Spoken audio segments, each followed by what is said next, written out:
Hi friends, it is almost bedtime here. My kids are not asleep at all, but I have been taking some time to travel down the rabbit hole and read up a little bit about what's been going on with Derick Dilliard and his wife Jill. Okay, so basically, Jill and three of her sisters filed a lawsuit in 2017 against the court in Springdale. And just a few days ago, that lawsuit was overturned, rejected by the court. Basically, the lawsuit is regarding what's called the invasion of privacy of Jill and her three sisters, whose names and identities were essentially released by the Springdale court system in Arkansas. And in May of 2017, the four Duggar siblings went ahead and brought that lawsuit into place against Springdale and Washington County officials. The group of four sisters claimed that authorities released redacted investigation documents to In Touch magazine, which then published them and publicly disclosed the identities of the Duggar women. And we all know that this was so unfair and wrong, and certainly not what Jill, Jessa, and anyone who was involved in having them go to the police expected to happen several years later. Their identities were not protected. They were victims, and it was so wrong that that was released.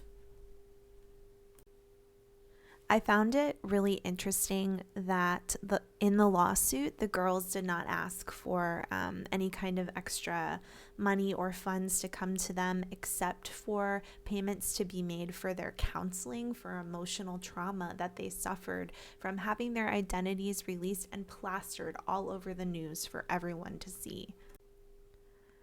To ask to only be compensated for the counseling you have needed and will need for the rest of your life, I think is really noble. To say, look, we don't want any money from you other than we just want you to be aware that what you did was wrong and to have to provide us with the counseling that we deserve.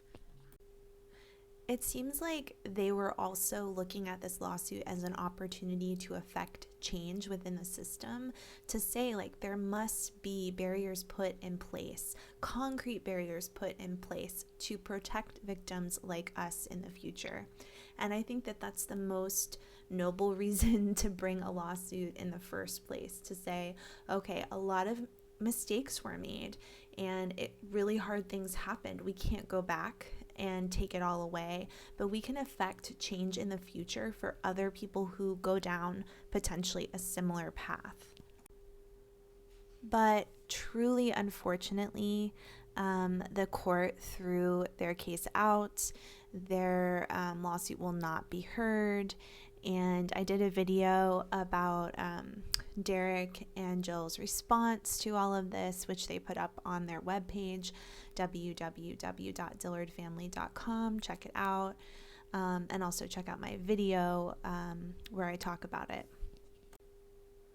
But what I really wanted to share with you here today in this video is actually a statement made by Derick Dilliard in the comments. I believe this is of a YouTuber. Derick Dilliard actually commented on some of the posts that were made. So the YouTuber had made a video, and this is, I think it's without a crystal ball. Had made a video basically saying that, reporting on the fact that the case had been thrown out, the lawsuit had been thrown out, and there were some comments from people who watched the YouTube video. And the first commenter says, "The problem comes when you trot out to Megyn Kelly and get paid for an interview about the situation you're claiming to have been defamed by. This doesn't add up."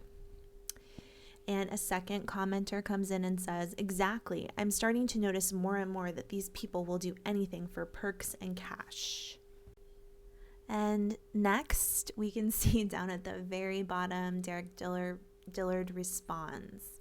And he says, please don't comment about things you know nothing about. We were not paid a single cent, and the whole ordeal was borderline duress coercion. We weren't even being paid for the show that we had to film 10s of hours per week for. So what makes you think we would have received any pay or perks from this? The opposite is true. It was devastating. So think before you speak. That is so sad, and it makes me so angry for Jill. I really think out of everyone in this tragedy, Jill is one of the people I feel the most strongly for. She seems passionate, like about her faith and family, and that she really is a true believer who wanted to believe in the best when it comes to her family, her dad, her brother, and kind of ends up getting screwed a lot of the time. It's not fair. One thing I can say is I feel, obviously from a distance, I don't know these people, but from what I've seen and what I read, it seems like Derick is I hope, a really good match and fit for her. He's standing up for her. He showed up every day in the court.